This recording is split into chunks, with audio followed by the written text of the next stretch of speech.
Jen and Cam are two funny ladies who like to talk about murder, mass murder, murder-suicide, serial killers, spree killers, thrill killers, contract killings, honor killings, and a whole lot of other shit too heinous for me to list here. If you're disturbed by this sort of content, you may want to listen to something else. And if you're a child trying to listen to our true crime podcast, well, you better ask your mama.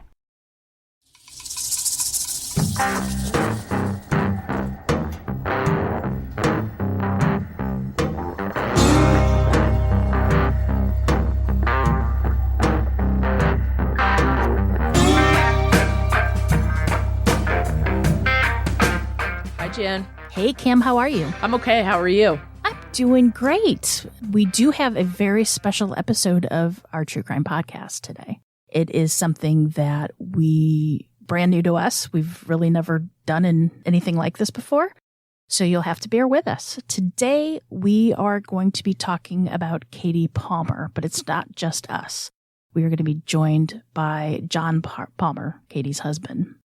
For those that don't know about this case, on April 21st, 2020 in Denison, Texas, John and his wife, 28-year-old Katie Palmer, went for a walk by their house.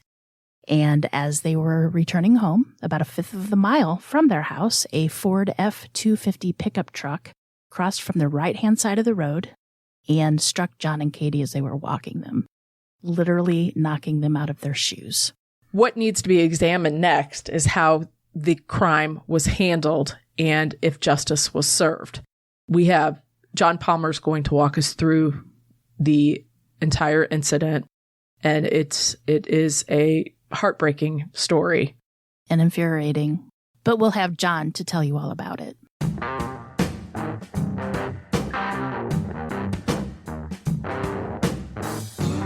All right, John, thank you so much for coming and chatting with us today. I know it's very difficult to do, but would you like to start us out and tell us a little bit about Katie? Katie was born and raised in Denison, Texas. Her mom lives in Denison. Her father, Tony, lives in Caney. Rhonda, her mom, was her best friend. Katie and Rhonda spent every day together, whether they were running around town, grabbing lunch, grabbing dinner. Katie absolutely adored her mom, and she spoke with her dad every single day on the phone. Katie attended Denison ISD, and then later on attended Austin College in Sherman, Texas.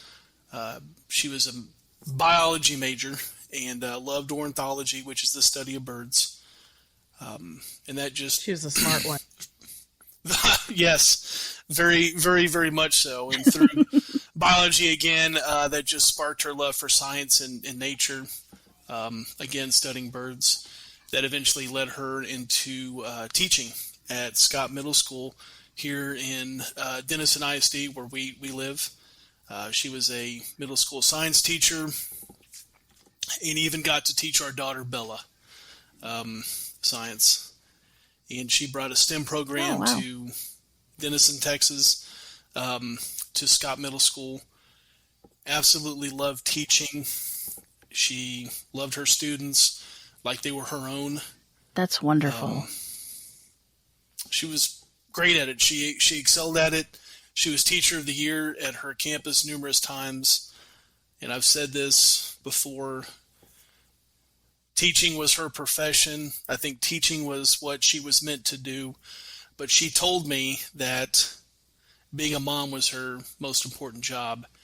And we had two kids, Bella and Brandon, and she absolutely adored them. Every decision that she made was just like any mother, was based around the welfare of our kids. And she was a tremendous mom, and she was a great wife. She was my soulmate, and we just miss her tremendously. I bet. Well, we all know how hard teaching is. I'm a teacher, by the way. And I did middle school this summer. What do you teach? Seniors in language arts, but I did middle school this summer, and that's a whole whole different ball of wax. It Let me is. do it. It is. So kudos to her. And I was thinking that you said that she loved that, and I was like, teaching's her passion, but then being like a mom and everything is her love. Right. It's her love. Her life. Absolutely. Absolutely. How did you two meet? So we both attended Austin College, which is in Sherman, Texas. And I moved into an apartment with two friends, and she lived in the apartment building across the parking lot. And she was friends with my two roommates, and she spent some time over at our apartment. And then all of a sudden, she started to get locked out of her apartment. And she would come over to our house. Pardon me. She would come over to our apartment, say that she got locked out. We'd hang out and watch a movie. And then her roommate would come home, and she would go to her apartment. She kept on doing this, and finally one day I was like, "Man, you're absolutely the most forgetful person in the world. Why don't we just go ahead and make a key, and we'll keep it here at our apartment. And any time that you get locked out, you can just come get the key." And she kind of stared at me and kind of shrugged her shoulders and walked back to her apartment. No, didn't at all. Very dense when it came to that. So, one of my roommates, had said, "Hey, you do realize that she's not losing her key. She just wants to come over here and spend time with you." So, finally, once that processed, we started to spend time together. One thing led to another, and when you absolutely know. And I knew that she was the one. She knew, right? I just was oblivious to the fact. But You're just thinking, why is this girl keeps losing the key? Let's make her a key. That's it. Okay. Well, let's go ahead and fix this. Yeah. So I am glad that she got locked out of her apartment. So. Yeah. And how long were you two? Are you two married? How long were you married? We were married for 15 years. Solid marriage. So do you want to tell us like how that day, like how it unfolded, the morning, and how it all went, and how it was a little different with the COVID and all that kind of thing? Sure. So the night before, I had told Katie that I was going to get up and work out in our backyard, and that I was going to go for a walk as soon as I was done, which I did quite frequently. She told me to wake her up whenever I was going to go walk, and she would go walk with me, which I kind of rolled my eyes at her because she never woke up in the morning to go walk with me. COVID was... Mornings are hard. Yeah, mornings are hard. I was just thinking, she's my best friend. I wouldn't be doing that. Yeah, but okay. That's it. So she was a teacher, and COVID had started to hit its peak, and schools were closing down as far as teachers teaching in person, students attending school. So the teachers taught online, the students would log in, and I believe that she was logging in, late morning, and so which made me think that she would just want to sleep in. So I had worked out in the backyard, and then had called her, sent her a text, and to see if she wanted to go walk. She didn't answer me, so went to the bedroom and woke her up, told her I was going to go walk, and she said she was going to sleep in, and I reminded her that, you said you wanted to go walk. Not a guilt trip, just making her feel healthy, right? Yeah. And unfortunately, she decided to come with me. And I went to go wake up my son, who would go with me some mornings, and told him that we were going to go walk. And thank God he stayed in his bed, and just wanted to make sure that one of the kids knew where we were. Our daughter was a late sleeper, so we didn't wake her up. We left out of the garage and decided to walk down Glenwood Drive, which is the road that we live on. It's about half a mile long. It's a country road. It's a 2-lane road with no sidewalk. no sidewalk or curb. So it's pretty much a asphalt paved road with just grass on either side. And so we started walking. Like there's no berm, like there's not Right. a pullover lane, right? It's just, right. No, Right. correct. Just road. That's all. And so we decided to walk west on Glenwood. There is a golf course. There's an old golf course that we would go walk on, had cart paths that were paved. So we were going to walk towards the golf course, but there was some dew on the ground, and she was going to go back to bed, and she didn't want to get her legs wet. So we continued to walk alongside the road, heading west on Glenwood, and there were some undeveloped lots towards the end of Glenwood, and she had noticed some killdeer. And again, she loved ornithology. She loved these birds. If you know what killdeer are, they're birds that nest on the ground. And she studied those in college and absolutely loved them. And so we were walking down Glenwood. We stopped and we looked at these undeveloped lots and did not see any killdeer at all. And she said, "Hey, let's just go ahead and head back." I said, "Okay." And so we were heading back, and roughly about 0.3 of a mile from where we turned around, which was right in front of Corey Foster's house, the man that eventually killed my wife, and 0.2 from our house, 0.2 of a mile from our house, Corey Foster was traveling down the road that morning at approximately 7:45 and crossed over the roadway and hit us both from behind. Did you hear him coming? He hit us. Did you hear the car? Did not. And he was in a huge Ford F-250, a 6,000-pound truck, and we did not hear it, which, again, you can't help but play this over in your mind all the time. And the one thing that keeps on going through my head is, how did we not hear that truck? I think I think with what happened, though, too, I don't know if you would. Even if you did hear it, I don't know if that would register.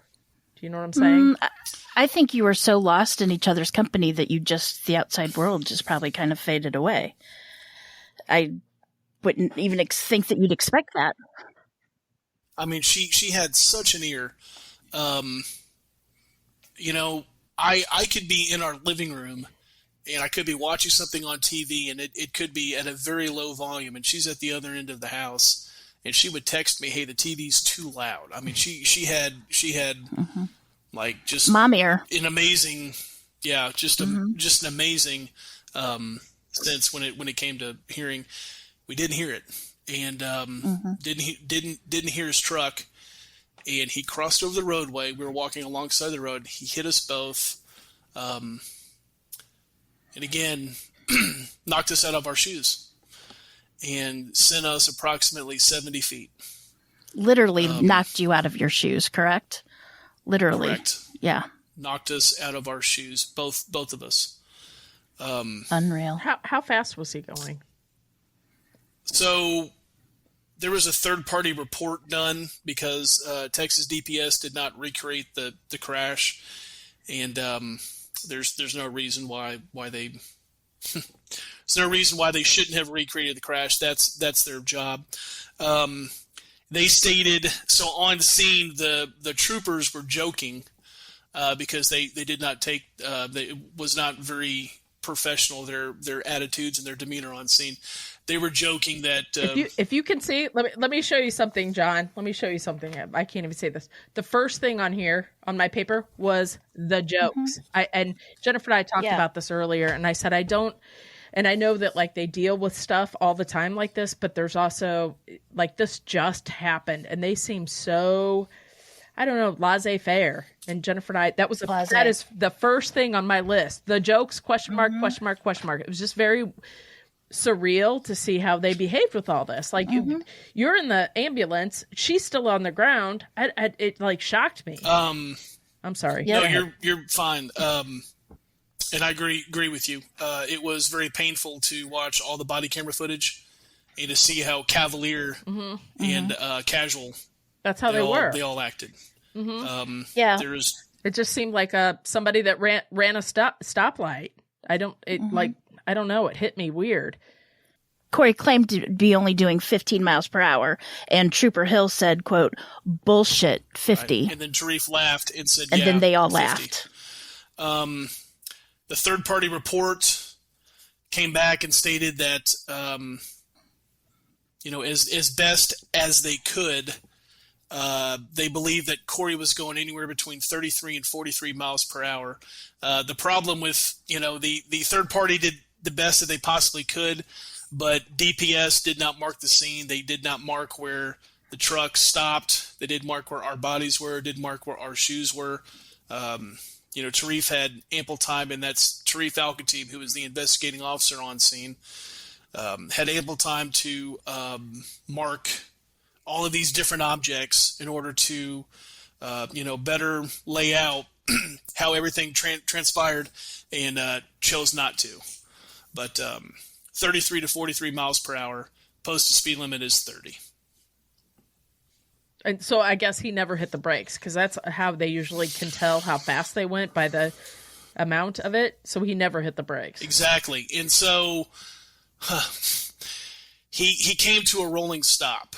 So there would have been two ways that his truck would have recorded any type of information about how fast he was going. One would be, I believe there's an impact sensor on that truck that would have triggered the little black box, or whatever device that records all this critical information, to record speed. So Katie's body wrapping around the hood of his truck wasn't enough to set off that sensor.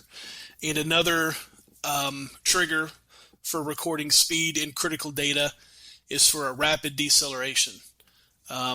Corey did not. There were no brake marks. Corey came to a rolling stop, which, again, I don't know any person that would have a collision like that and come to a rolling stop. Any person that would be in a normal state of mind, that would be in a truck that would have an impact like that, and again, come to a very casual rolling stop. But Corey Foster did that day back in April of 2020. Now, if he was going 15 miles an hour, you guys wouldn't have been flown from, what did you say, 75 feet? 70 and 75, wasn't 70? it? 70 feet. Right. Yeah. 70 feet. No, that was just many one of the many lies that Corey Foster told that day. Correct. Yeah. What about, you were injured too, along with Katie, correct? Yes, ma'am. I had broken vertebrae. Pardon me. I had fractured vertebrae in my back, multiple broken ribs, and some bruised organs, some bruised internal organs. I was in the ICU for one day. They wanted to keep me longer, but I had two young kids. Right. You wanted out. You wanted to go take care of them, too. Yeah. I'm not going to lay in a hospital bed, after my kids were driven down to Plano to go see my wife's body and say goodbye to her. One of the hardest things throughout this entire process that we went through was the fact that I couldn't be there for my kids. I was sent to the ICU, and Katie's mom and my kids went down to Plano to go see Katie. By that time, we were told that she was not going to make it, and so not being able to be there for them was hard, and I needed to be with them. And again, lying in a hospital bed wasn't going to do me any good. Right. So I declined to stay any longer, asked to be checked out, and went home to go see my kids. How old were they at the time? So that was in 2020. 2020. And so Bella was around 14, and Braden was right around. Our kids are the same age. Mm-hmm. Yeah. That's a big loss for anybody, and a much bigger loss for kids that age. You lose your mom or you lose a parent when you're that young, and that's hard. What about Corey? What do you know about Corey? Or what can you tell us about Corey? I still live here on Glenwood Drive. Corey Foster has since, within the past, 6 to 10 months, I believe, he got a divorce and they sold their house, and he has moved away. He still lives in Denison. He lives inside the city limits now. Right across the street from some soccer fields, which is a horrible place for a guy like that to live. A man that acts as reckless as he does. Yeah. Where there's a lot of kids and a lot of families. Absolutely horrible place for a person like that to live. But no, again, Corey was my neighbor. I did not know Corey until I was introduced to him by another neighbor. One of my business partners and I would go to a restaurant that had a bar area that had a lot of TVs, and they would always, they would have ESPN on, or, sports. So we'd go in there and get a burger and a Coke, for lunch and watch TV. And one of my neighbors came up and introduced me to Corey. Corey was at the bar and introduced me and said that, Corey's your neighbor, and, shook his hand, and started to notice that more times than not, every time that we would go up to the rig, which is the restaurant that we went to,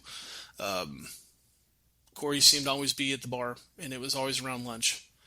Of course, now that is a red flag. But that's how I knew Corey. Was the guy that was pretty much always belly up to the bar whenever we went to go eat lunch. So what happened after he hit you and Katie? Like, did he got out of the car?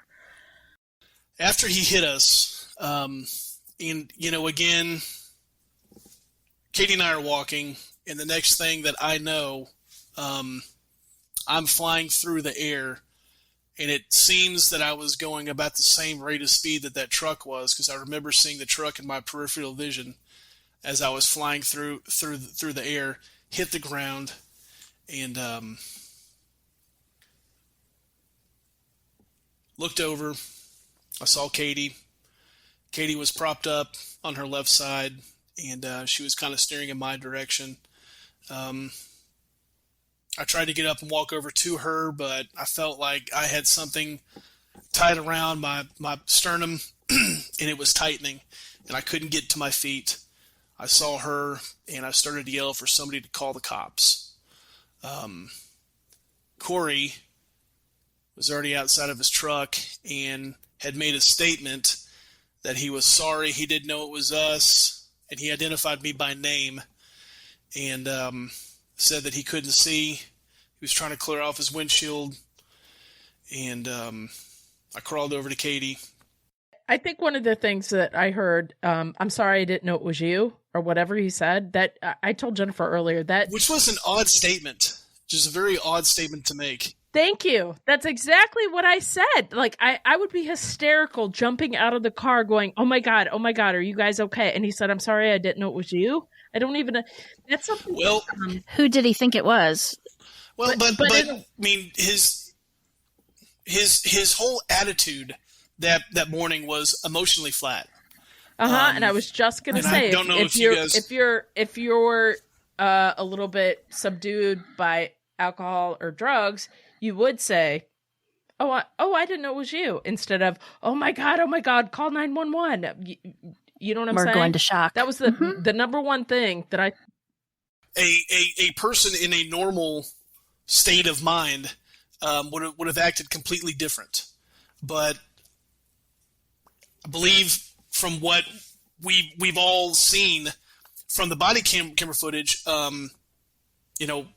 the way that he acted was not how a normal person would act. I believe that, definitely it was, he was impaired by alcohol, and just the way that he acted, again, like I stated, emotionally flat. Way too I calm. believe there were more than likely other substances that he was under the influence of. Way too calm. And one thing he did, not once during that whole day. He never asked about you guys. Never. Or you. Did he ask about Katie? Correct. Not one time. Not one time, nor did he show emotion at all. In fact, that's a lie. He showed emotion twice. Laughed. The Glock guns, and I was like, really? We're making jokes about guns? Really? Yep. And then when he failed the one-legged stand test, he was holding his leg up and didn't make it all the way and was shaking so bad. I mean, my gosh, I thought he was going to break in two. He was shaking so bad to try to keep his hands from being raised up. He fell over to his other foot and started to laugh and said, it's these uneven boots.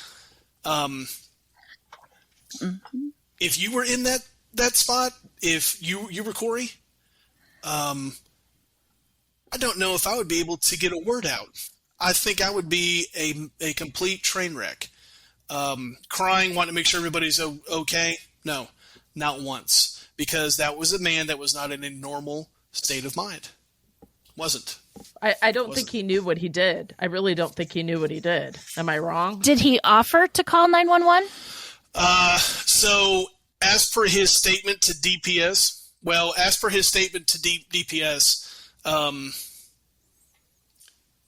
Trooper Al-Khatib had asked him, what did he do as soon as he realized that he hit us? And Corey stated that he got out of his truck, saw that he hit us, then immediately called 911. And again, that was after the statements that he made. The ones where, hey, sorry, John, I didn't know it was y'all. Couldn't see. He was trying to clear off my windshield, and that's me crawling over to my wife, yelling for somebody to call the cops, somebody call the police. And he had his phone in his hand. I didn't see that, but just the way that the timeline worked out. So I don't know. Have y'all had y'all looked through most of the documents, right? Mm-hmm. So Yeah. The timeline that we put together after we got his cell phone records through Civil Discovery, okay, which again DPS didn't bother to do. Our district attorney did not bother to do. It was our actual civil attorney that got these records, and the second that they got them, they said, hey, he placed a phone call 31 seconds before calling 911. And so started to think about that. I immediately went back to the major crash investigation packet that Tarif Al-Khatib, the investigating officer on scene, who didn't bother to look at Corey Foster's phone or bother to request or subpoena any cell phone records. I looked back at that, and then I looked back at the body camera footage, and Corey did state that he got out of his truck, saw that he hit us, and immediately called 911. So, sorry to keep on looking back this way, because that's the road there, right out the window. As Corey was driving down Glenwood Drive, okay, admittedly blind, he said he couldn't see. He said he couldn't see the second he left his driveway. Now, ladies, that's 0.3 of a mile from his driveway to where he ran over us. That's 0.3 of a mile. So he admittedly drove blind for 0.3 of a mile. And if you're going 32 miles per hour, because I've actually posted that on Facebook, I had somebody drive while I recorded it. It's 38 seconds. I don't know a normal person that would drive blind for 38 seconds. So he was driving blind down Glenwood Drive, and about 3 or 4 seconds before he hit us, that's when he completed manually dialing that number, because we find out that he was dialing a number to a friend's mom's house to pick up some guys to help him do some work that day. That's what I figured. He dialed the number as he was crossing over the roadway, so he was not only driving blind, but manually distracted by the use of his phone. Crossed over, hit send, hit us. As we discussed before, it came to a casual stop, got out, phone is still dialing, saw me, made those statements, heard me start yelling for somebody to call the cops, call the police. Corey had the phone in his hand. That phone dialed for 24 seconds, went to voicemail for 5 seconds. He was outside of his truck, had the phone in his hand, ended the call, dialed 911, and hit send 2 seconds later. So let's get this straight. So the windshield was foggy. The sun was in his eyes. He was on the phone. So there's 3 things, right? And then he may or may not have been inebriated. Well, he said he was cleaning the windshield, right? Correct, which means that there was condensation. Correct. You shouldn't start driving a 16-year-old daughter, teaching her how to drive. If your window has condensation on it, you do not leave. You do not put the car in drive. You wait until the window is completely clear. Yeah. Exactly. You don't leave your driveway until your window is cleared. So maybe, I bet you he was running late. And you sure don't start driving and just think that it's going to magically defrost. I mean, when did he expect that he was going to be able to see? But the excuses that he had kept on piling up. He was saying that it was foggy, right? I believe that Al-Khatib. The morning was foggy. I believe that Al-Khatib misused the word fog and should have used the word condensation. He kept on saying foggy, but then his windshield was foggy. Not it was foggy outside. Well, he even commented that was to his boss or whatever that it was hard for him to see that morning. But in the next breath, he's saying I could smell alcohol on him. Well, it's funny that you brought that up. He did tell his boss that where he was at, it was hard for him to see. So I would assume that Al-Khatib might have had condensation on his windshield. Okay, but if you look in the report, he stated it just took me a second to clear off my windshield. Didn't take 38 seconds, and I very much doubt that a state trooper got on the roadway with a foggy windshield and was just going to wait until it magically cleared up. But that's what Corey Foster I thought did. it was because of the. I thought it was because of the sun. Well, that too. It was the condensation, the sun, and the fog. Right, but I thought Al-Khatib said that it was because that was my big question. I never heard Corey say about the sun shining in, but I did hear Al-Khatib mention, oh yeah, the sun gets down at a certain place. No wonder why you couldn't see. So I kind of wondered if maybe he planted that in Corey's head. I don't know, because I never heard Corey say that. If you listen to Al-Khatib interview Corey, it really seemed like he was leading him into certain scenarios. I agree. But Corey did say that he said, well, my windshield was foggy, and then the sun. Well, which is it? Was it the sun that blinded you, or was it the foggy windshield? Because it's crazy because we have 2 witnesses to that morning that I believe left their cars outside, just like Corey, the night before. Didn't have an issue with condensation on their windshield at all, nor were they blinded by the sun. And the statement that he made that it was too sunny, he lived here for a good while. If there was a sun issue, that's the responsibility of the motorist. If there are conditions to where you don't think you can drive, that's when you stop your truck. That's when you slow down. You don't go 40 miles an hour blind and, start using your cell phone. No, he did not use due care at all. And that was actually brought up multiple times in the third-party crash investigation multiple times. Let me add here too, like we come from Missouri, so it's very hilly and there's tons of trees.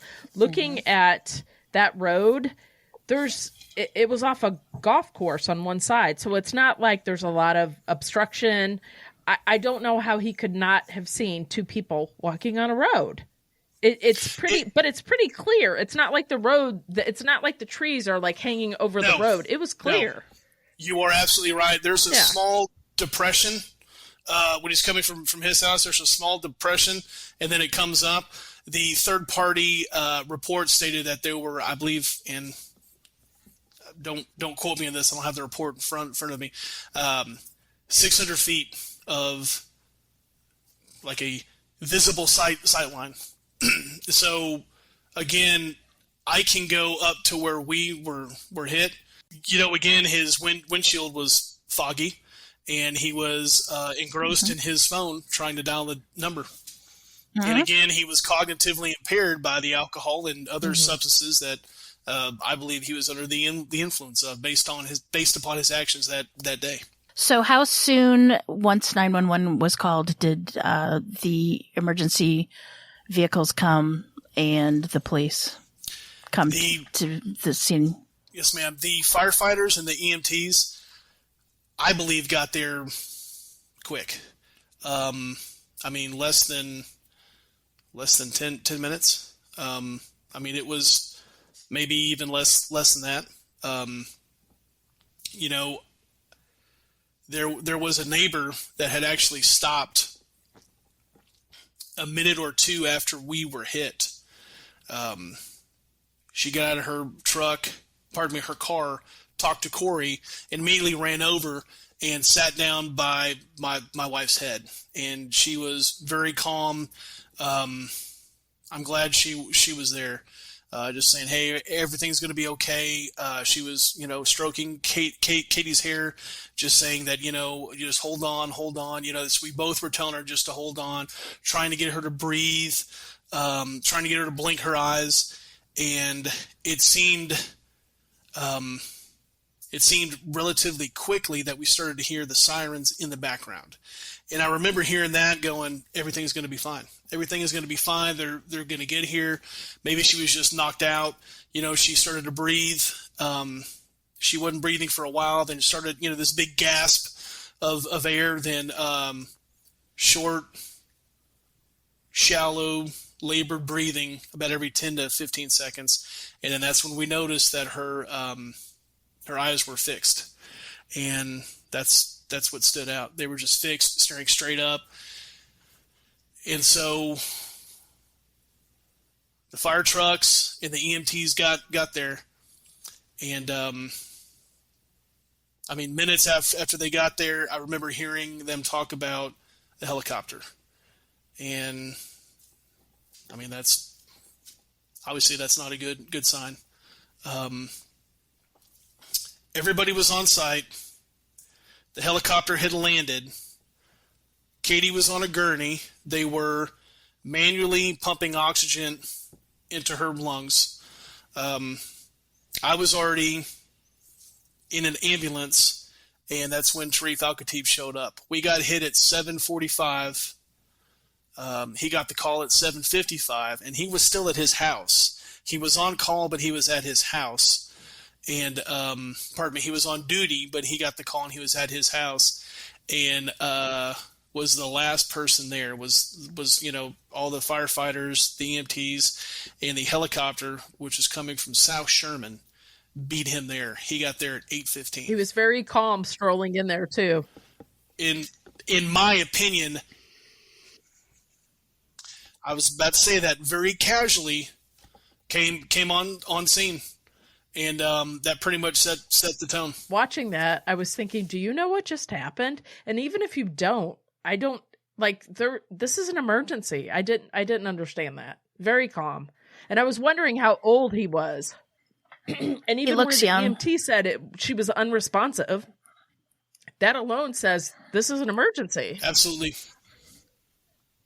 One of the EMTs told one of the other troopers, I believe it was one of the EMTs told Jack Hill that,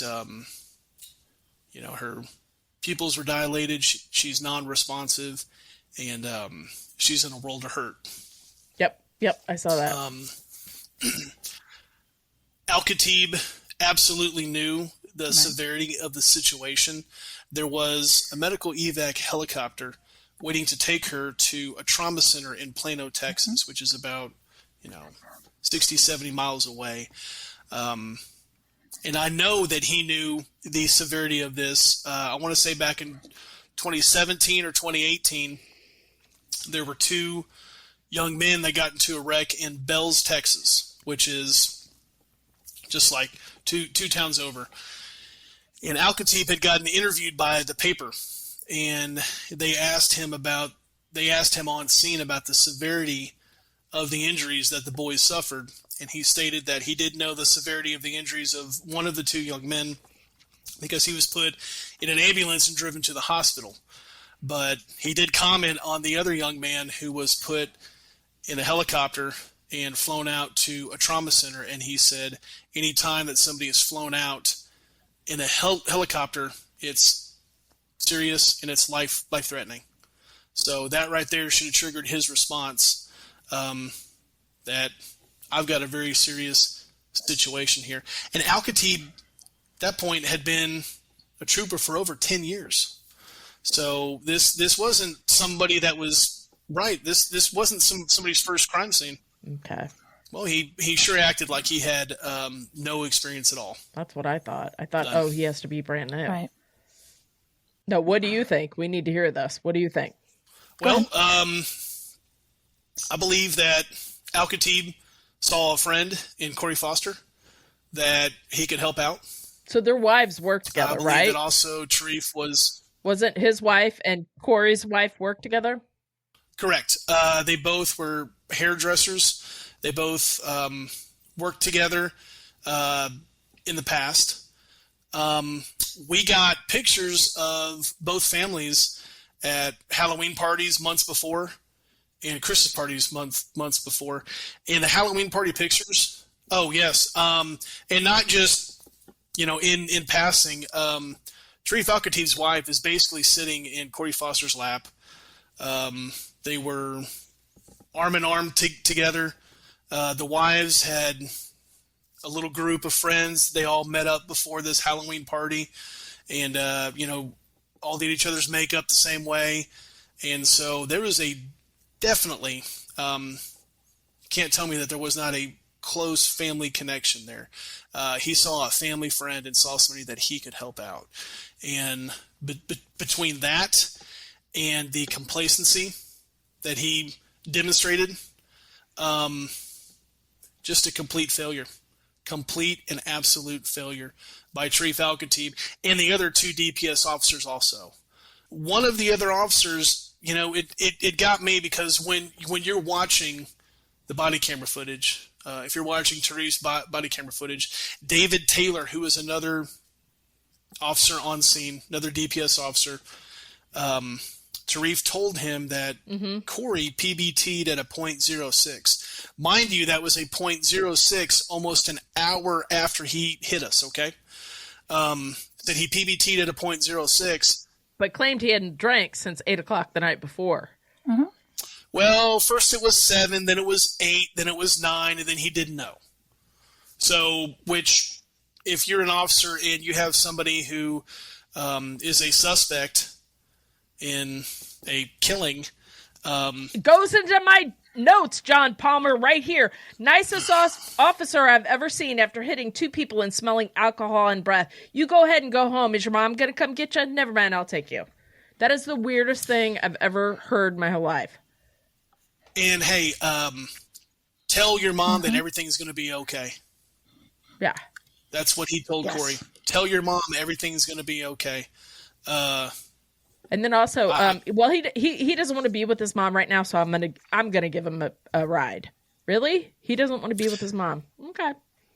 I've been told by current state troopers that was a serious policy violation. DPS does not give rides home. That's not what they do. It's not a taxi service at all. Corey was 0.2 of a mile, 0.3 of a mile away from his house. Again, can see his mailbox. And he said he was just going to walk home. And Al-Khatib badgered him into getting into his vehicle to where he loaded Corey up in the back seat, put his 2 loaded handguns in the front, and then turned off his body camera and gave him a ride home, which is another serious violation of DPS policy. Anytime that you have anybody in your vehicle, you're not supposed to turn off that body camera. And what was discussed? Also, if he suspected, even if he smelled alcohol, that's one thing. But let's say he didn't. He just hit 2 people and we don't even know what happened. So why in the world would you let him go home? Why wouldn't they bring him into the station and talk to him and see? They did a breathalyzer. That doesn't mean he wasn't on meth or coke or anything else. Like, I don't understand that. Bring him in and see what's going on. Well, again, his PBT score was a .06 50 minutes after. You have no clue at what rate his body metabolizes alcohol. Is it .02? Is it .025? So what was his BAC? Mm-hmm. The average rate that your body gets rid of alcohol is .015 per hour. So, right. Portable breathalyzer tests are not 100% accurate. Why would they not bring him into the station? He didn't hit a tree. He didn't hit a stop sign. And even, like, if he did, they would be brought in case, he was driving under the influence. But he hit 2 people. Like, that's just a no-brainer. And I'm not a police officer. He did. He should have gotten blood. Tarif Al-Khatib should have driven Corey Foster to a hospital instead of driving him home. And that was, I keep on saying this, but just another failure. And there's a reason why there hasn't been a single officer that has reached out to our family that has stated that everything Tarif did that day was by the book. Tarif Al-Khatib is the gold standard of DPS. Tarif did absolutely everything that he should have. No. Tarif failed and continued to fail that day, and DPS has continued to fail our family ever since by not holding Tarif accountable. That was on my list of questions. I wanted to know if anybody reached out to you, even on the sly, and said, you know what, this isn't right. Well, it said when they got him out of the car, they smelled alcohol. They did a breathalyzer test on him, right? And that was the .06, and that was after an hour. And then as other troopers arrived, they caught, I guess, on camera, them saying something. Well, he said he smelled it on him. I just lost it here. They're kind of smelled it on him. Correct. And talking about 10 o'clock, he'll open a beer on a Sunday morning, which is not bad as long as you're not driving. But if you're driving and you do that continually. No, I was just going to say that as they were talking and as the officers were coming up and they learned that it was Corey Foster, one of the troopers said, yeah, that dude's always drunk. So, but yet they didn't do anything that they needed to do. It's total incompetence. At this point, just ridiculous. Absolutely. And, that one statement that Tarif Al-Khatib made, and this is after he dropped Corey off at his house. That's when all the troopers started to become real candid. David Taylor did not turn off his body camera. Tarif Al-Khatib had already turned his off. Jack Hill had already turned his off. And that's when Tarif made the statement that, yeah, when I came up on scene and saw it was him, I was like, yeah, he's probably drunk. So this man's history. Absolutely. And that within good old boys sticking together. I'd say within a minute of Tarif Al-Khatib being within 5 feet of Corey, could smell the alcohol not coming from his body, not coming from his body. He wasn't sweating it out. It's coming from his breath. And he stated, I can smell it coming from your breath. And going back to what, Jen, I believe it was you, you had stated that, Corey said that he stopped drinking at 8. Well, again, we talked about, he said it was 8, he said it was 7, he said it was 9. You don't have, 4 or 5 drinks the night before and stop at 9 p.m. and then almost 12 hours later, you still have the smell of whiskey on your breath? No. I mean, So here's a good question for you, because I don't know if I watched it, but I know that he said he had a drink in the truck, and the officer said, "I want to know what's in that cup. I want to know what's in that drink." Was it water? No one knows. Because they didn't. It was water. They didn't say No one that. knows. It wasn't tested. Well, It was not tested. from what I saw, no, it wasn't. What I saw is Corey handed it and said, "It's water. It's the only thing that I drink in here." And then Corey, I don't know if he popped it open and smelled it, but he didn't taste it. I guess he smelled it. And then he's like, "Okay, yeah," and he handed it back. That's what I saw. But it wasn't tested. The fix was in as soon as Tarif Al-Khatib saw that it was Corey. If it had been any one of the three of us that had hit Corey Foster and his wife, I can guarantee you Corey wouldn't be talking to you guys right now, because if I had hit them, I think I would already be in prison. Absolutely, hands down. Anybody that does that would be underneath the jail. I mean, they would have hammered anybody, but somehow, some way, Corey Foster got a pass. Corey Foster got a get out of jail free card. His friend Tarif Al-Khatib helped him out. Did you say that Corey has had DUIs in the past, or did I just hear that wrong? I don't have his sheet in front of me, but I know he had a DWI that was pled down to a PI, and he's had other public intoxication, and he's had other public intoxication offenses as well. And also he's got multiple traffic violations from speeding to reckless driving. But, again, Corey's never been held accountable. And what happens when you have somebody for 30 years that has never been held accountable, who keeps on getting away with it, knows somebody, again, gets a DWI, pled down to a PI in the very beginning, he's untouchable. When there's no accountability, the result is a teacher gets up to go walk with her husband one morning, gets run over. That is what a lack of accountability leads to. And this is why our family continues to fight, because we don't want this to happen to another family. We want to make sure that everybody knows Katie's story. We want to make sure that, if it's an officer that shows up on scene and something like this has happened, the person that hurt somebody should not get a pass. The district attorney that decides not to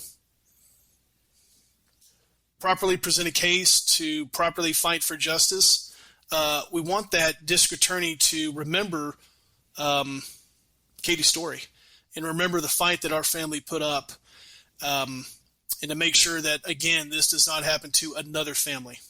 Right. Now, you went ahead and called, the office of Brett Smith, who is the district attorney in Grayson County. Is that correct? You called, is it Bill? Brett Smith? And how did that go for you? Brett. James Brett Smith, yes. Okay. Okay. If you guys want, I'll go through I'll discuss everything that's happened with our district attorney's office. I would love to. You go right ahead. So, roughly, I was a week or two after Katie was killed. I had reached out to the district attorney's office.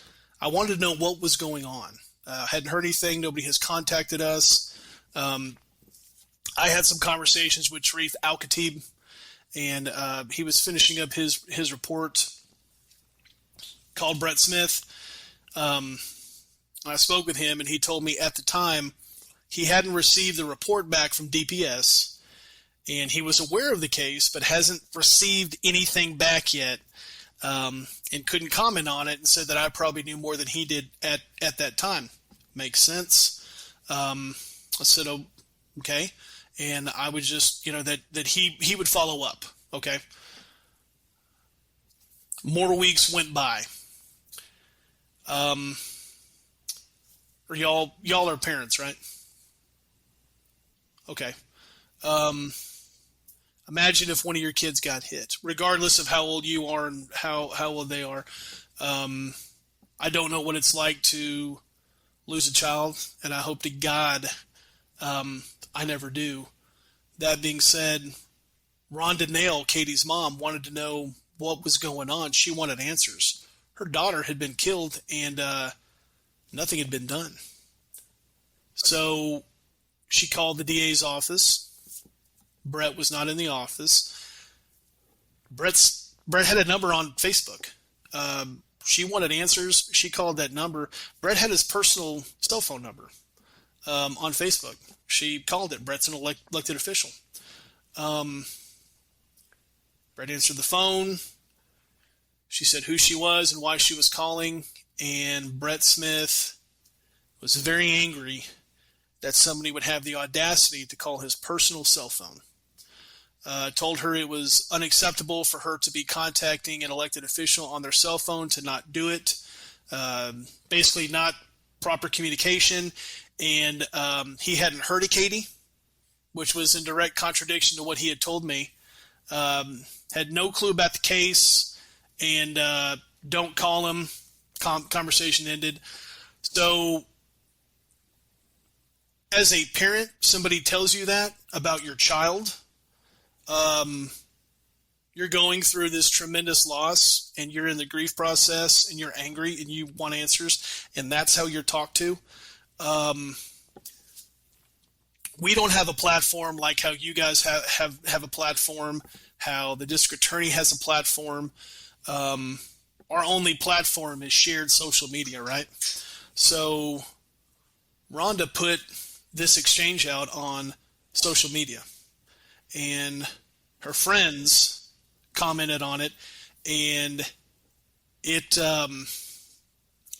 caused quite the uproar here in Grayson County. So much so that everybody started calling Brett. Okay, and then Brett reached out to me. Okay? Good. Yeah, good. Brett reached out. Yep. It's the squeaky wheel. Squeaky wheel. It's his job. It's a job that he campaigned for. You know, he wasn't. No one dragged him off the street and told him he was going to be district attorney. This is a job that he campaigned for, that he wanted to do, and he knew what the job entailed. And part of that job, or a majority of that job, is dealing with the public. You have to deal with victims. You have to deal with their families. Okay. Called me. I get a phone call from Brett Smith. I start talking to him, and I'm thinking, great, we're going to find out what's going on. He did not discuss the case, but discussed what was being said about him on social media and said it needs to stop. He was more worried about his... That's on you, buddy. That's on him. His public perception. Jeez. Yeah. He was more worried about how the public was perceiving him than he was about fighting for justice for Katie. And so... He sounds lovely. I get another call from Brett a couple weeks later, same conversation. Not about my case, but about what's being said about him on social media. And as naive as I was back then, I actually apologized to him. This is the guy that is going to provide us justice, okay?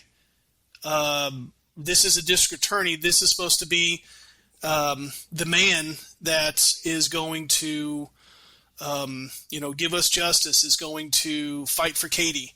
Man, if I had known then what I know now. You would have amped up that campaign. Am I right? So, yep. Absolutely.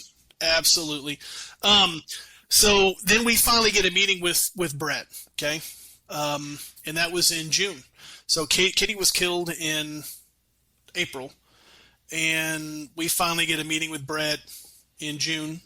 And it was Brett Smith, two other prosecutors, Don Hoover and Laura Wheeler, were in the room. And it was myself, Katie's mom, Rhonda Nail, Katie's dad, Tony Tipton, and one of Katie's brothers, Logan Nail. So we all were in the room. Meeting started out. These people had never met Katie. Okay. Had never met her. So I had a folder with pictures that I had gone to CVS and printed out, large 8x11 pictures. And if we're going to sit here and talk about Katie, I wanted to introduce her. I wanted to show them the picture from our wedding. I wanted to show them the picture with her kids, with her mom and sister, dad and sister, one with her brother and her mom at her brother's wedding. Like, if they didn't know her. So I wanted to introduce Katie to them. Don and Laura looked at these pictures and seemed to listen to everything that I was saying. Brett Smith had his arms crossed and he was leaning against a wall on the opposite side, and his response was, "I've already seen all this on Facebook. I don't want to look at it." Yeah, that's our district attorney. What? Yes.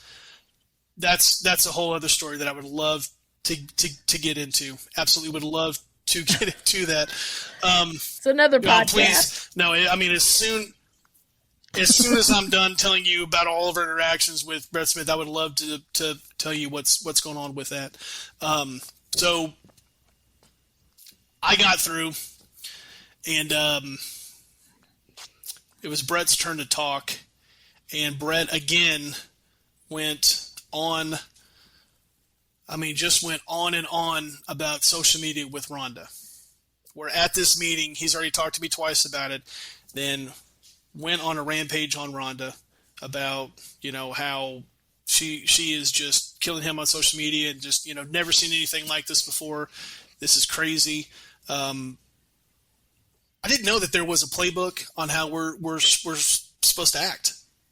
Didn't know that, Her daughter was just killed. My wife was just killed. I would have reached over that table, and that would have been really hard not to. Woo. And there's not a playbook on how we're supposed to act. We're going through tremendous loss and tremendous grief. After Brett got through, again lecturing us once again about social media, he looked at Rhonda and kind of started to joke and said, "Well, you can call off your jihad." Told that to her. Yeah. Thank God he is so worried about his social media presence versus what's going on. So wow. We ended the meeting with district attorney's office stating that they were going to review the file, and when they came to a decision, if they were going to take this forward, then they would get with us. And we left that meeting, and it was just an unsettling feeling. So I ended up meeting with First Assistant District Attorney Carrie Ashmore two or three times to go over the case. At which point Carrie had asked us for pictures because DPS did not do their job. We gave them pictures of the crime scene a day after. Again, Katie's aunt took pictures of the scene where she was hit a day after. We gave those to the DA's office because DPS didn't do their job and took a minimal amount of pictures.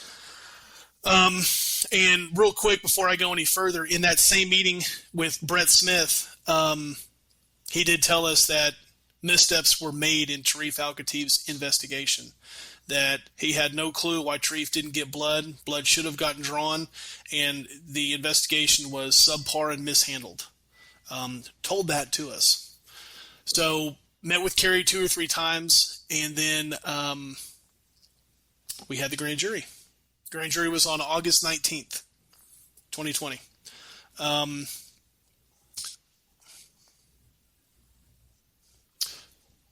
Correct, because DPS did not recreate the crash. And still, the reason that DPS didn't recreate the crash, and I heard this directly from the chief of the Highway Patrol, because I had a meeting with him, because I wanted answers. He told me that, the truck had already been moved, and the shoes had already been moved, and your bodies had already been moved, so there really was no point in doing a crash recreation. It's funny how this... Isn't it standard? Oh, it is. Standard that they do that? But there's nothing... To measure things? Mark the scene, measure... But there was nothing standard about what happened. It was just, everything was mishandled, and we just got excuses. That's small all. town, Yeah. Small town, but it's not. Denison's about 25,000. Sherman's 35 to 40,000. I mean, it's not tiny. I mean, it's not, it's not Mayberry.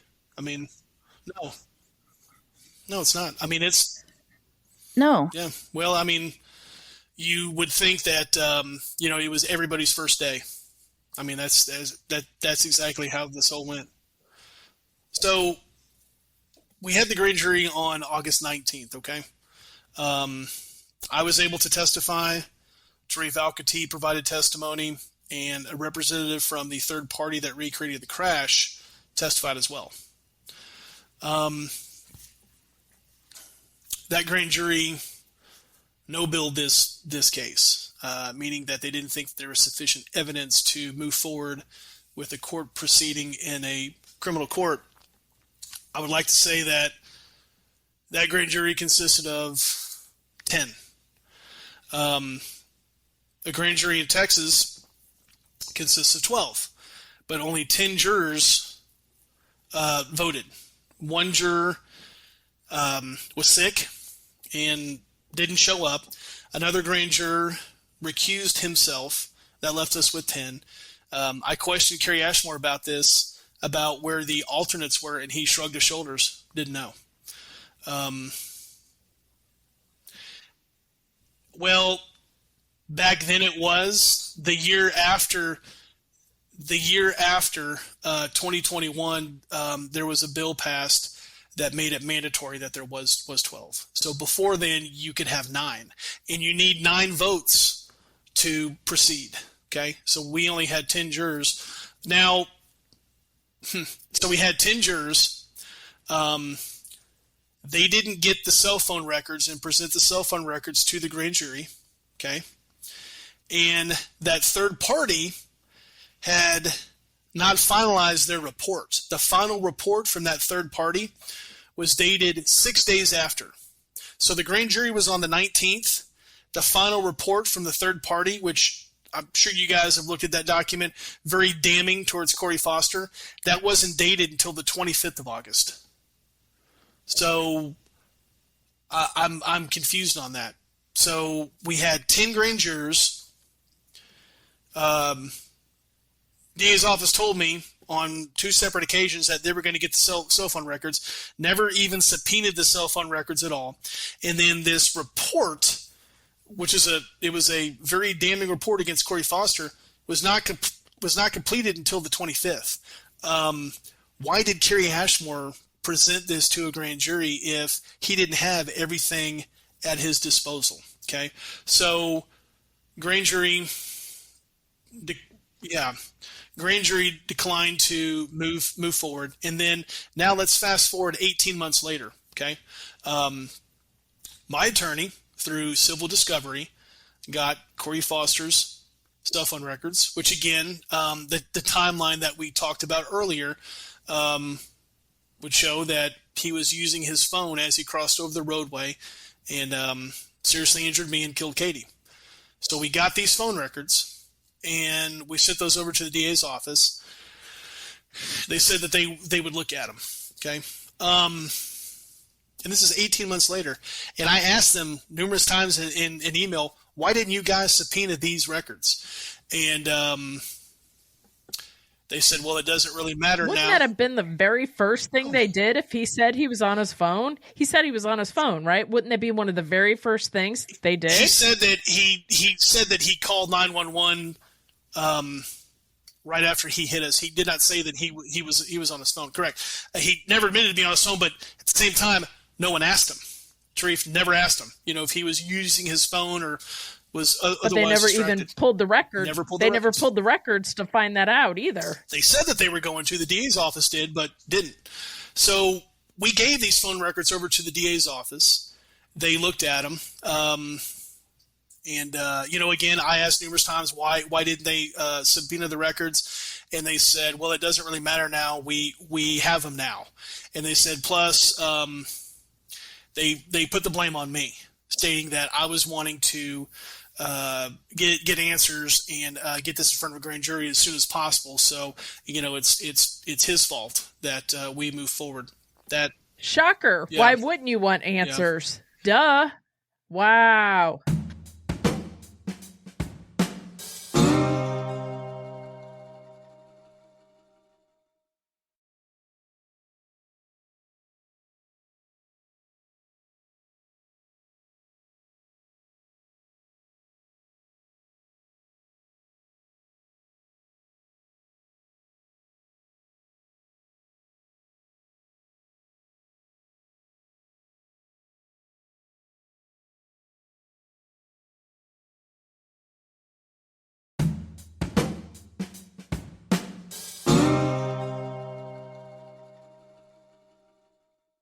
I was going to say, I have a quote from Carrie Ashmore that said, "The grand jury was provided all the information we had during 3 hours of testimony, including testimony of the expert we hired, and deliberated for an hour." if a prosecutor wants an indictment, you know what the prosecutor does?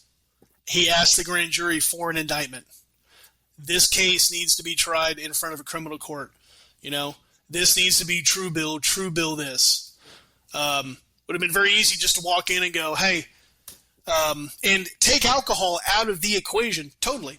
Take it completely out. This man traveled blind down a roadway, okay, 0.3 of a mile, crossed over the roadway and hit 2 people, okay, admitted that he couldn't see, stated that he shouldn't have been driving, didn't know what he hit, thought he hit a telephone pole, didn't even come to an abrupt stop. It's not the grand jury's job to decide guilt or innocence. It's a grand jury's job to go, there's enough here to move forward with a criminal case. Okay, that's the grand jury's job. So I was going to say, I'm glad you brought that up because I did a little research. In 2013, a Missouri teen was sentenced to 3.5 years for texting and driving, resulting in a fatal accident. She was charged. She was found guilty of second-degree involuntary manslaughter and third-degree assault. She did 3.5 years. She wasn't drunk. She was a kid too. She's just, texting and driving. So, and he got nothing. Yeah. There was a man in Texas that He didn't even get a slap on the wrist. He got to drive home. There was a man in Texas that was drinking out of a fast food cup, and the plastic lid blew off. And he was driving and it blew off. He reached down for a couple seconds to pick that up. He ended up rear-ending somebody. I think he killed a couple people in the car, and he was charged with criminally negligent homicide. Same thing that Carrie Ashmore failed to indict Corey Foster on. So 18 months later, even if Corey was not even drinking or at the very minimal, that's reckless driving. It's driving while distracted. There's all kinds of stuff there, not even counting alcohol. I can't believe he wasn't charged with anything. Nothing. He was charged with nothing. He didn't even get a ticket. He didn't even get a ticket for driving on the wrong side of the road. I know. So 18 months later, we got the cell phone records. We presented the timeline to the DA, proving that Corey was on his phone. DA said that they would they would look at it and get back to us. I get a call from Carrie Ashmore, I believe it was on a Monday, at 4:30 p.m., okay, stating that they're going to take these phone records in front of a grand jury. And kind of caught me off guard. I said, okay, well, do I need to be there? No, we're just going to present the phone records to the grand jury, and if they want any additional information, we'll provide that to them. And the phone call ended quickly, and I started to think about that. I said, that doesn't make any sense. Why am I not allowed to testify to this new grand jury? Because, this is a brand new grand jury. It's been 18 months. There's been 2 or 3 grand juries that have reconvened. And so, again, did not make sense. So I tried to reach out to Kerry. He wouldn't take my call at his office, wouldn't return my call. I got in contact with him through text message, and I had that from the very first grand jury, and told him that I did not want this to move forward and be and have a bastardized version of what happened be presented to a new grand jury. I want a full presentation. I want to be able to testify in front of this new grand jury. And I want everything that you guys didn't show them before to be presented to this new grand jury. I wanted that third-party report shown, as well as these phone records. I want them to watch the body camera footage. I want them to watch it all. Yeah, that body camera footage would absolutely definitely sway a jury. Definitely. And when I made that request, Kerry Ashmore would not text back. His only response to me was, as I told you, we're going to provide them with the cell phone records, and if they have any questions, we'll give them additional information. That was not right. That's somebody not doing their job. And so... Seems to be the case in this whole 6 a.m. situation. Oh, yeah. Big time. I mean, that's... Big time. If this was a book, that would be the title. So I called Brett Smith's office at 6 a.m. the next morning, requested that he contact me, let him know that Rhonda, again, Katie's mom, Rhonda Nail, and I would be there at 7:45. Would be there and wanted to talk to them before they presented anything at all to the grand jury. We got there at 7:45. And also, wouldn't they want you there? Wouldn't they want you there to give any last minute stuff, details, anything that they might have missed, or even like a quote from Rhonda or you about any of this? If they actually wanted to indict this, yes. So, we got there at about 7:45. I don't believe the grand jury convened till 8:30. We requested to speak to Brett and Kerry multiple times. They wouldn't come out and see us. Next thing we know, Kerry Ashmore comes walking out of the grand jury room and says, well, it's in the hands of the grand jury now. And we questioned him. We asked him why. And it was very contentious, of course. And that ended with Kerry looking Rhonda right in her face and saying, I don't have to explain myself. I'm damn good at my job. And he walked back into the grand jury room. And then he comes back out 20, 30 minutes later and said that they decided not to move forward. And I had about 18 months of after anger. 20 minutes? After 20 minutes? 20, 30 minutes, yeah. I absolutely unloaded on Kerry Ashmore, and can't repeat what I told him, but I meant every single word of it. And so, something else that I didn't mention is that after the first grand jury, Kerry Ashmore and his wife, Kelly Ashmore, who is the district clerk of Grayson County, who controls the jury pool. That's what the district clerk does. She that's controls convenient. the jury pool. Very convenient. Oh, it sure is. Our grand jury was on a Tuesday, okay? That Sunday, Kerry Ashmore, along with another prosecutor that he presented this case with, Nathan Young, and of course, Kerry's wife, Kelly, had a pool party at their house. I saw that picture. And at that pool party was one of the impaneled grand jurors. Okay. And this is a grand juror that very close friends with Kerry. And again, was an impaneled grand juror. And I don't know anything more impartial for a prosecutor to do than to have an impaneled grand juror, somebody that he's going to be presenting cases to on a monthly basis, than to have this person at his house playing volleyball, eating burgers, and drinking beer.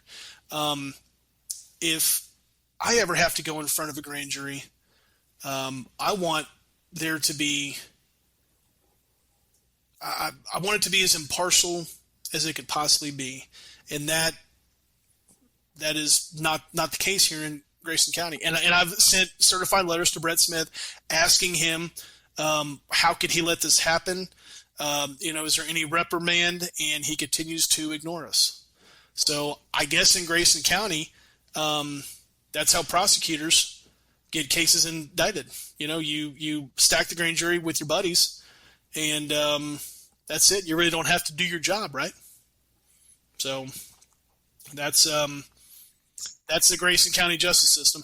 Yeah. Jeez. I'm so sorry.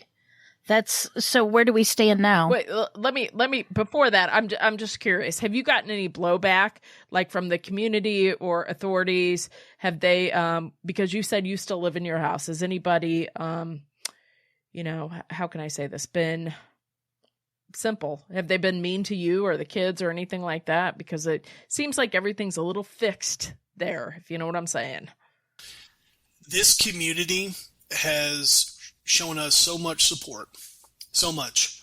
I feel that this community has our back. I feel that this community knows what happened, for what it was, and we've had so much support. Earlier on, after the first grand jury, Carrie Ashmore threatened us, told Rhonda and I both, because we were very hypercritical of Brett Smith, as we continue to be very hypercritical of Brett Smith, as I will continue to be hypercritical of Brett Smith until we get him out of office. He told us, you go against the boss, you go against the house. And I took that as a threat. I took that as a threat that if we keep on speaking out against Brett Smith, then that means that you're basically speaking out against the Grayson County District Attorney's Office and this this good old boy system that we have in place here. And Carrie Ashmore can threaten us all he wants to. That's not going to stop us. That's going to empower us, and we're going to keep pressing forward. And Brett Smith will be voted out of office. Brett is up for election in 2024. So Brett was appointed as DA. When he first began, he was appointed. Our former district attorney, Joe Brown, was tapped by President Trump to be a U.S. attorney. So he left, the district attorney's office vacated. And then you had Brett Smith and Britton Brooks, who is my attorney now. Both were prosecutors at the same time. They both are wanting to become DA. Okay, so they both were campaigning for it. There was a vacancy, and I believe Grayson County is one of the only counties in Texas where if these elected county positions are vacated, then the county commissioners can appoint who fills that spot. Okay, they can pick their and friends. not put it to a vote. They pick their friends. Exactly. They could have brought this up for a special vote, but decided not to. They chose Brett Smith. Brett Smith was somebody that could be handled. So Brett Smith became district attorney. Britton Brooks, who was running against Brett, was told that he can be a special prosecutor and he can open up his own private practice, which he did. Very successful too. And then when it came time for the next election, they still had their agreement in place. I guess Britton was going to be special prosecutor and maintain his firm, and Brett was going to run for DA. And the second that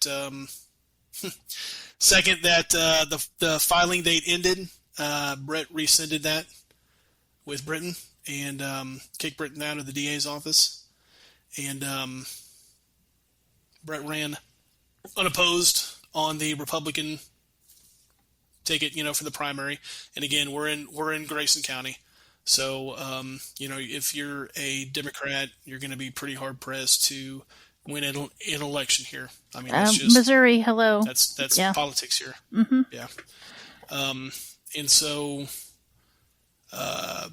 Brett's never really had a challenger. Brett got here because, his friends, the county commissioners and the county judge picked him.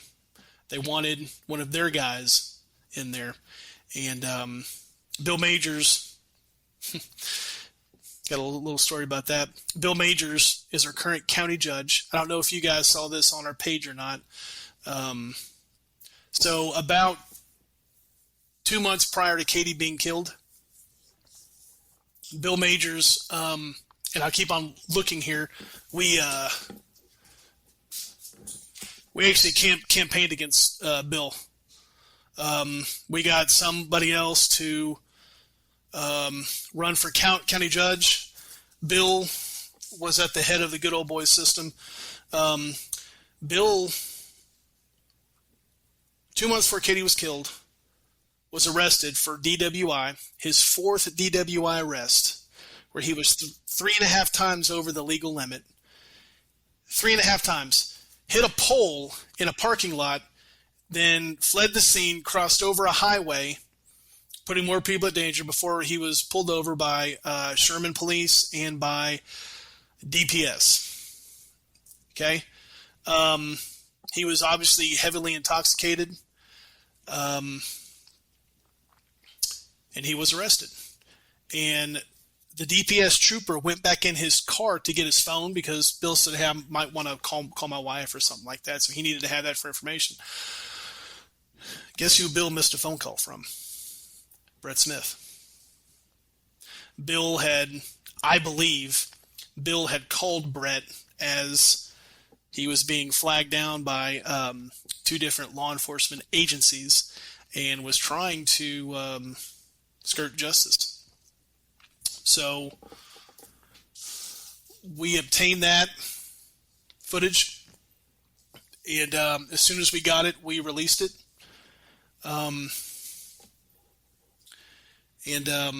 Bill Majors lost his election handedly, roughly 13,000 votes to 6,000 votes. And we now have a new county judge.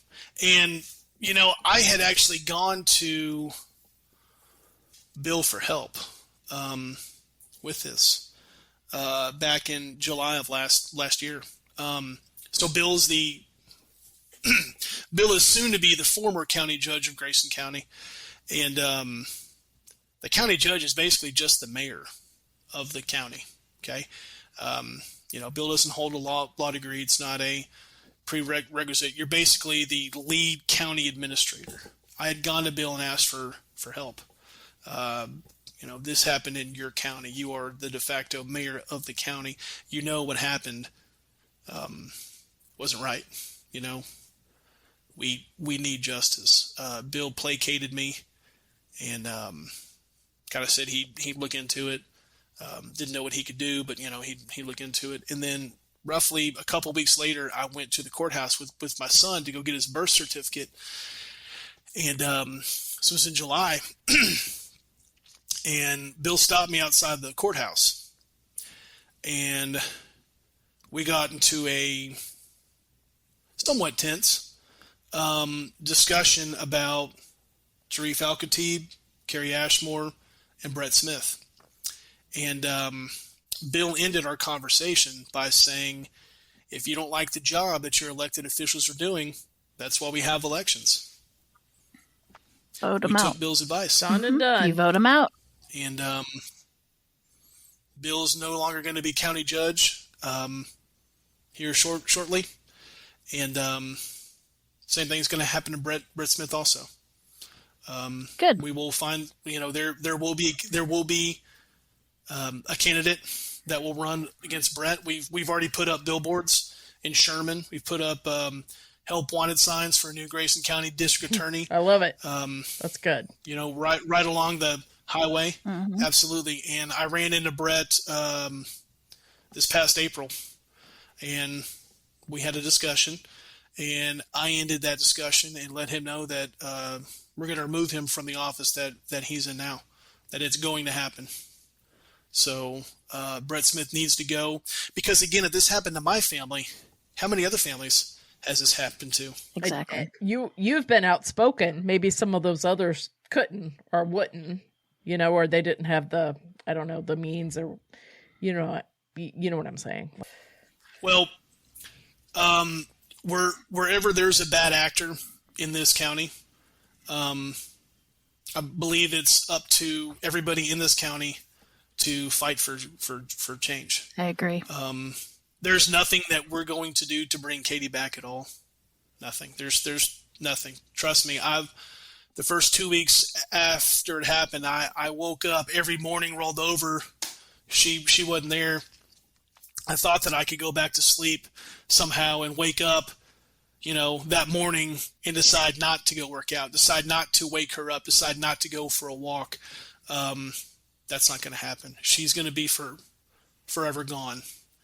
But what we can do is, where we see change needs to be made, we can fight like hell to make change. And that's what we're going to do. Because again, we don't want this to happen to another family. We don't. We're not going to be able to stop drinking and driving. We're not going to be able to stop people from using their cell phones. We're not going to be able to stop recklessness. That's always going to be there, unfortunately, and there's always going to be victims. But what we can do is we can fight for the victims, for the future victims, and demand that there's accountability by, again, being as, like what you said, being as outspoken as possible. So the next time this happens, and it will happen again, that DA does his or her job, that officer on scene does his or her job, and the justice system works like it should work. There has to be a punishment.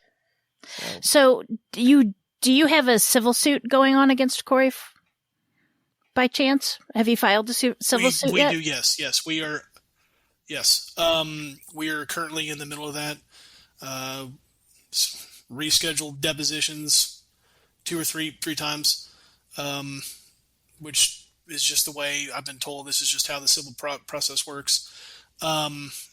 We should have depositions next month, and we're set to go to trial in October.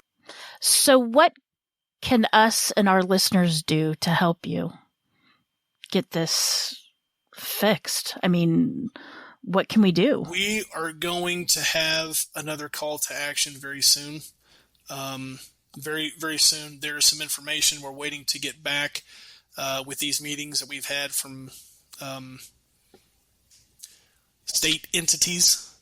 As soon as we get this information back, we are going to have a call to action. I would request, if it's okay for your listeners, to go to our Facebook group page, Justice for Katie Palmer, and join our page, stand with us as we fight for justice for Katie. And then when we have that call to action, it'll be all hands on deck. Absolutely. Now, Katie also had some organizations in her name, right? Like Katie's Closet. Do you want to tell us about that? Is that okay? I mean, yeah. When describing Katie, I had told you guys that she loved being a teacher. That was her calling as a profession. She cared for her students just like she cared for our kids, right? And as a teacher, you would know that you develop bonds. It's not something that it's an 8 to 5 thing. It's not you can't turn that part of your brain off. If there's a student that you care for or that you're worried about, that's always in the back of your mind. So there were students that maybe didn't have proper clothing, didn't have adequate clothing. She would bring clothes up to the school. She'd keep extra food in her classroom. She cared for her students just like any other teacher would. So it's okay. I love that. It tugged at my heart with Katie's Closet. That was the sweetest. Last year, middle school that she taught at renovated a room and filled it with clothes and other essential items that these students would need. Wonderful person. Just fantastic. Named it after her. Yes. And that just shows you what type of person she was. She had, and she had a huge heart. And you mentioned she got Teacher of the Year a couple times. I've never had Teacher of the Month, by the way. But I mean, does that not tell you anything? Like, what a sweetheart. Yeah. But just thinking of that about her, man, such a gem. Yes. Such a one of a kind. Such a great one person. Of a kind. And and just what a great way to memorialize her. Do you accept donations? Like, can we find out about that from Justice for Katie Facebook page? Absolutely. That would be a great way to help. I can definitely post it. Yes. The other one is the Katie Palmer Project with the Christmas lights. That's another great way to remember Katie. So a friend of mine that I went to high school with, Dustin Bortsfield, is a firefighter in Grapevine, Texas. And firefighters have side jobs. Most of them have another job because they're on call for a day and then they're off for two days. Well, during the holidays, Dustin would hang lights. He would hang Christmas lights, and apparently that's what a lot of firefighters do. So Dustin had called me and said, "Man, if there's anything I can ever do, please let me know." I said, "Man, I appreciate it." The holidays were coming, and he called me and said, "Hey, man, wanted to ask you, can I put Christmas lights on your house?" And I said, "Man, you know what? That would be awesome. Thank you." He goes, "It's what I do, and I feel like I want to do something. So can I do this? Man, that'd be great." And a couple days later, he called me back and goes, "Hey, I not only want to do this for you, but I want to do this for other families that have suffered a hardship, and I want to do it in Katie's name." And man, that that's amazing. Man, oof. Yeah, right in the field. Hit me here. Yeah, and so because you've got this guy who's a firefighter who. His job is to run into burning buildings, is to put out fires and to rescue people. And he wants to spend his time doing this in her name. Wow.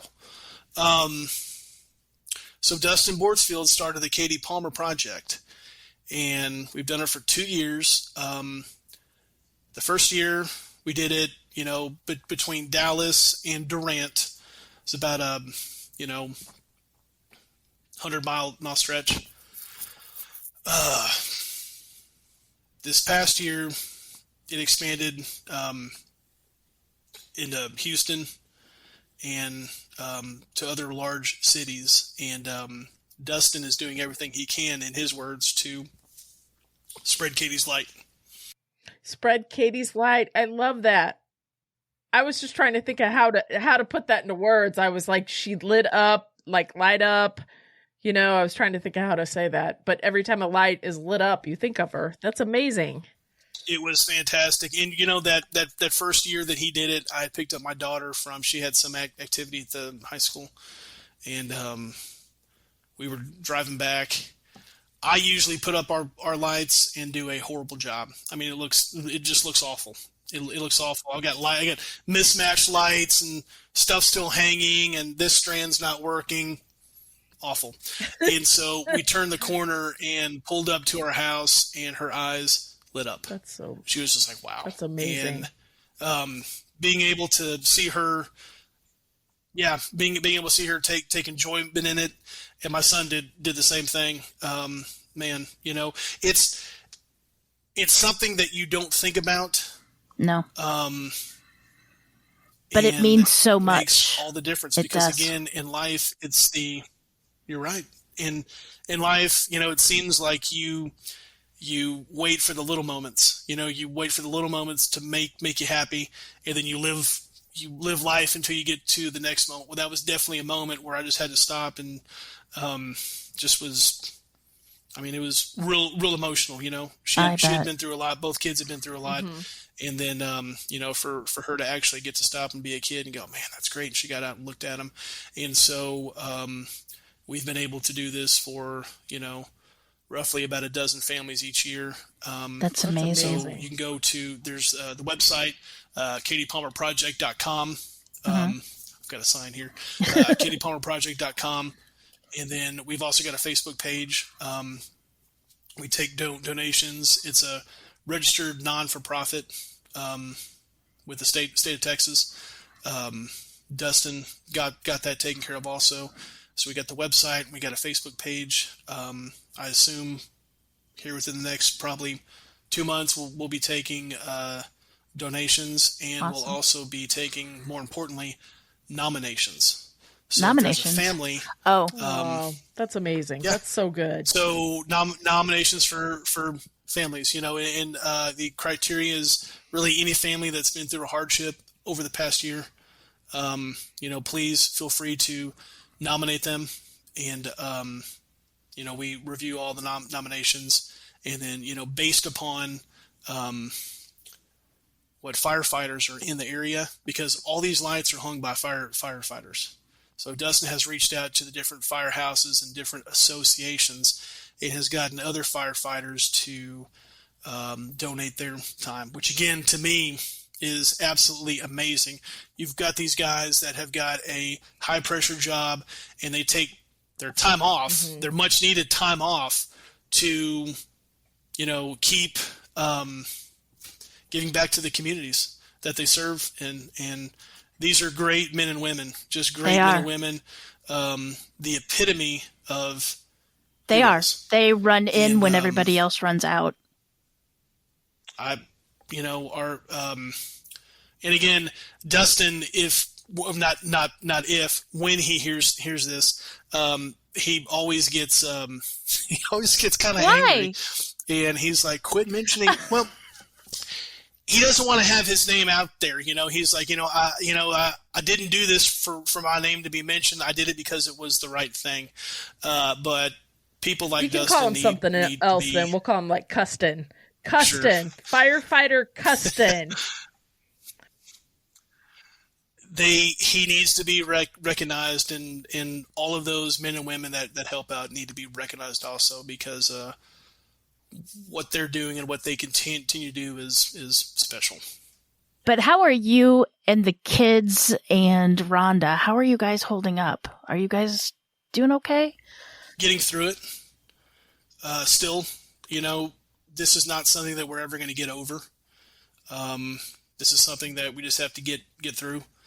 Rhonda and Tony are both strong people.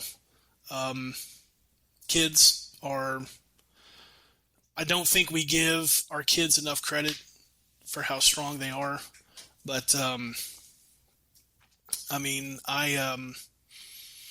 the days after, I was hurting all over,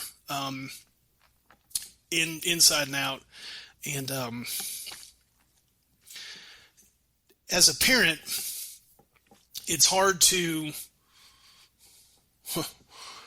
hard to have my kids be the one that I had to lean on. And for those days after, I've got young kids, and I had to lean on them. It was amazing show of strength that my kids had. They looked after me, made sure I was okay, and man, they were just there. And as a parent, to have your kids be the one to help you get through this, Katie did an exceptional job with these kids. Well, you had help in that too. So I'm very lucky. Very lucky. I've got two outstanding kids, and when I needed them the most, they were there for me. And as a parent, I'll always be there for them. So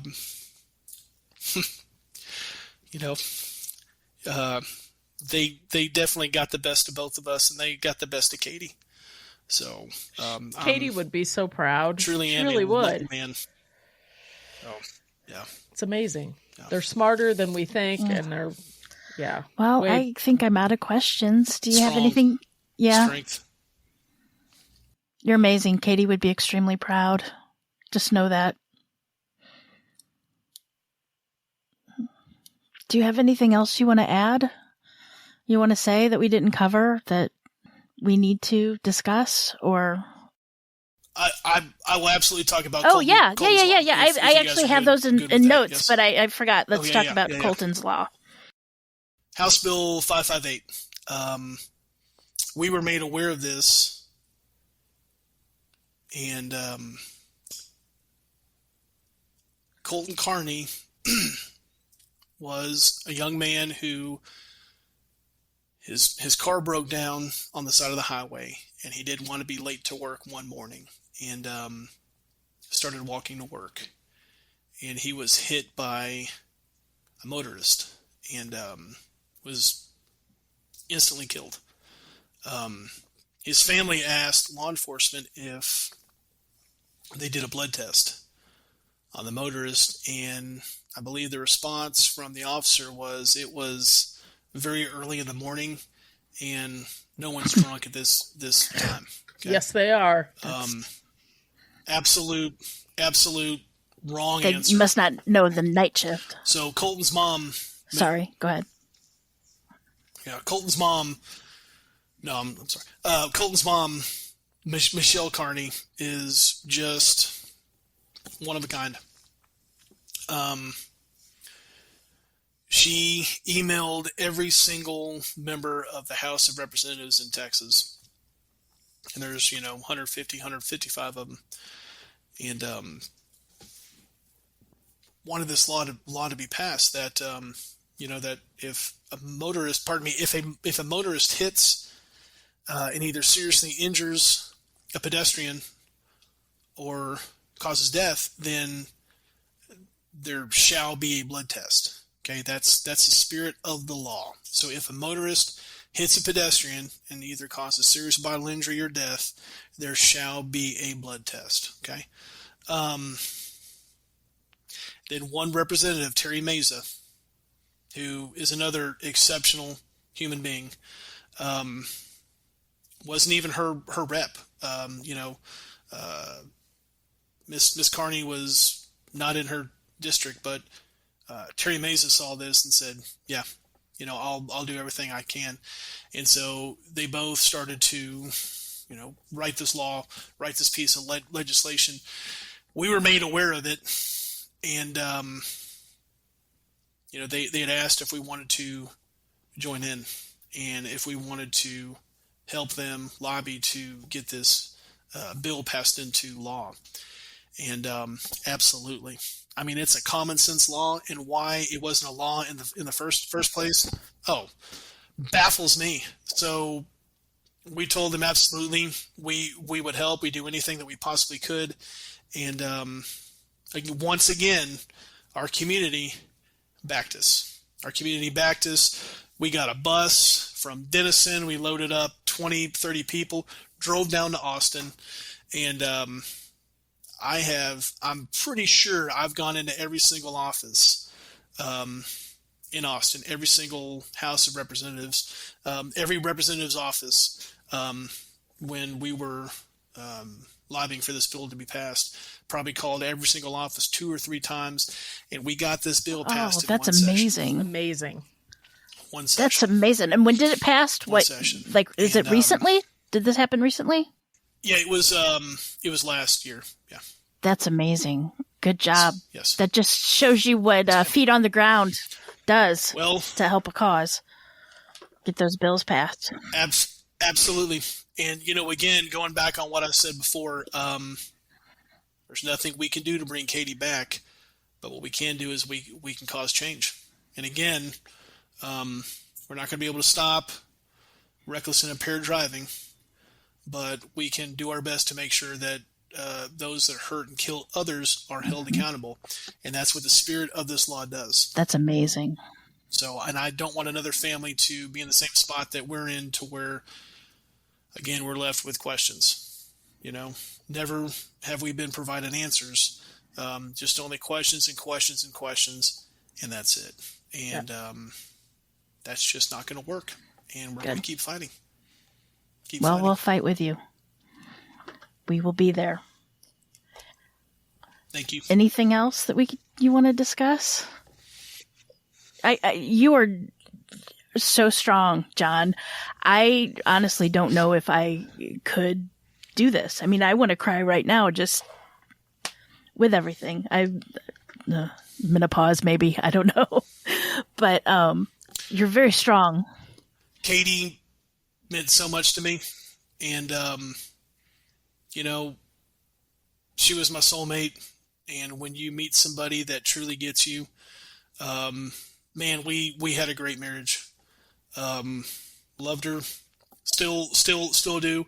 I will forever hold the candle for her, and a flame in my heart. She's worth fighting for. So there's nothing that's going to stop me. Nothing. She is worth fighting for. And I know she would do it for me. So I'll forever continue to fight for her. Oh, you're a wonderful person, John Palmer. Katie's place was here. Katie's place was here with us. Katie's place was here with our kids. I know what she would do if it was me. I know that she would fight like hell. I know that she wouldn't take this sitting down. I know that she wouldn't go away. I know that she would fight. I know that she would make changes. I just hope that I'm coming somewhere close to what she would have done. She was a person of action. She was a person of conviction. And she'd see this all the way through. She would. And that's what I think she would be so proud of you and the kids, and that you're fighting for this, and also that you're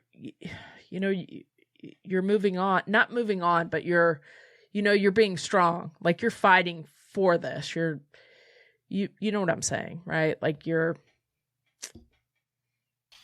she would be proud of you, I guess, is what I'm saying. Change. Yeah. Like, change. You're not just accepting this as it happened. Like, you know that this was a total injustice, and you're not just sitting down and moving on. I guess that's what I'm trying to say. This was Katie's hometown. Okay. When, before we got married, I had joined the military, and Katie put her life on hold for me. She was getting her teaching license, her certificate and all that. And I joined the military. She put her life on hold. And we moved to Gulfport, Mississippi. And we were there for 4 years. I was gone, 2.5 years out of the first 4 years that we were married. She had our daughter Bella when I was deployed to Africa. Got to listen to it over the phone in a tent. She was strong. Okay. She was strong. I was in Okinawa, Japan, and we were on the phone, and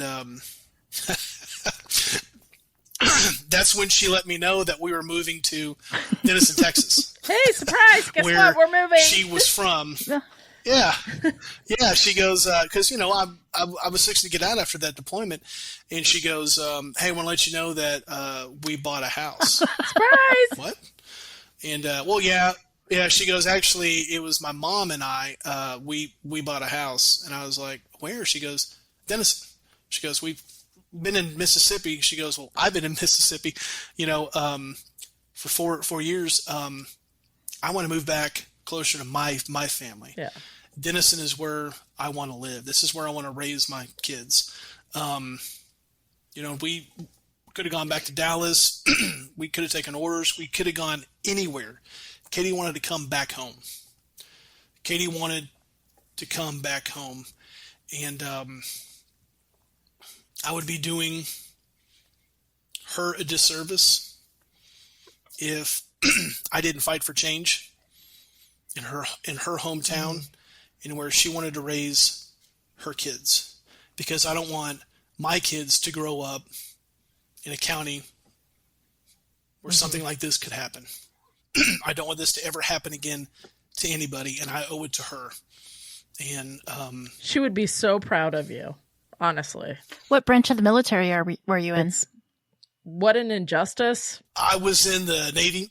I was a Stevie. So we did construction, drilled water wells, built forward operating bases. I was deployed to Guam, East Africa, and Japan. So I was deployed three times in 4 years. So, and Katie made a huge sacrifice as well. It was something that she didn't sign up for. It was me.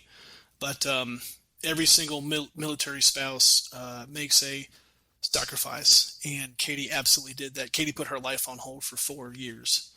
But you guys are a team, and you're she still did it because a team. she loved you. Mm-hmm. That's it. Yep. That's it. Still a team. I have nothing else, Jen. I think John Palmer's amazing, and I think you should run for office. I'm going to tell you that right now. Go knock those jerks out. Ugh. Our whole goal is to create change. So, we did that with our county judge, and we're going to do that with our district attorney, our soon-to-be former district attorney. So, we're going to do everything we can. So, I want to tell you both again. I'm sorry. Want to tell you both again, thank you for allowing me onto your platform to tell Katie's story. The more that we tell her story, the more it can't be ignored. And I've said this to everybody that's allowed me to come on their podcast and to use their platform to tell her story. Thank you guys. Without you all, I wouldn't have a voice. Rhonda wouldn't have a voice. Bill and Brandon wouldn't have a voice. The victims wouldn't have a voice. You guys give us a voice. And I will tell her story as many times as I'm asked, day or night, weekday, weekend. I want her story to be told, because the more it gets told, it won't be forgotten. And I don't want her to be forgotten, and I want there to be change. Well, as long as we have a podcast, John, you are welcome to come on here. And I hope that you let us know when the change happens. And I would like you to come back on and tell us all about it. And we will be watching, and we will be donating and helping as much as we can. I would absolutely love to. And thank you both so much. I am very much appreciative. Thank you both. Thank you, John, so much for giving us the time to discuss Katie. She would be more than proud of you today. I hope this, as listeners, got you as fired up as it did Jen and I. It's just, it should have never happened, but how it was handled is truly unbelievable. If you would like to help John in fighting for Katie, please visit the Justice for Katie Palmer Facebook page for further information and events that they'll list. There is also, you can donate to one of the organizations that's in Katie's name. The one is Katie's Closet. That's the one in which coats and other items of clothing are donated to children who can't afford to buy them.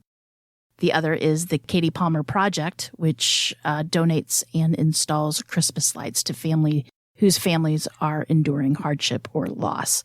We will put them in the show notes so you can go look, and I'm sure they're also listed on the Justice for Katie Palmer Facebook page. And I was just thinking, too, maybe if you can't donate, you don't have the funds or anything, maybe you can help start a Katie's Closet at your own school or one in the community. Name it Katie's Closet after Katie Palmer so she can be remembered nationwide. Again, we'd like to giant thank you to John Palmer for sharing his story about Katie. Until next time, remember, lock your doors. And keep passing by those open windows. Bye-bye. Love ya.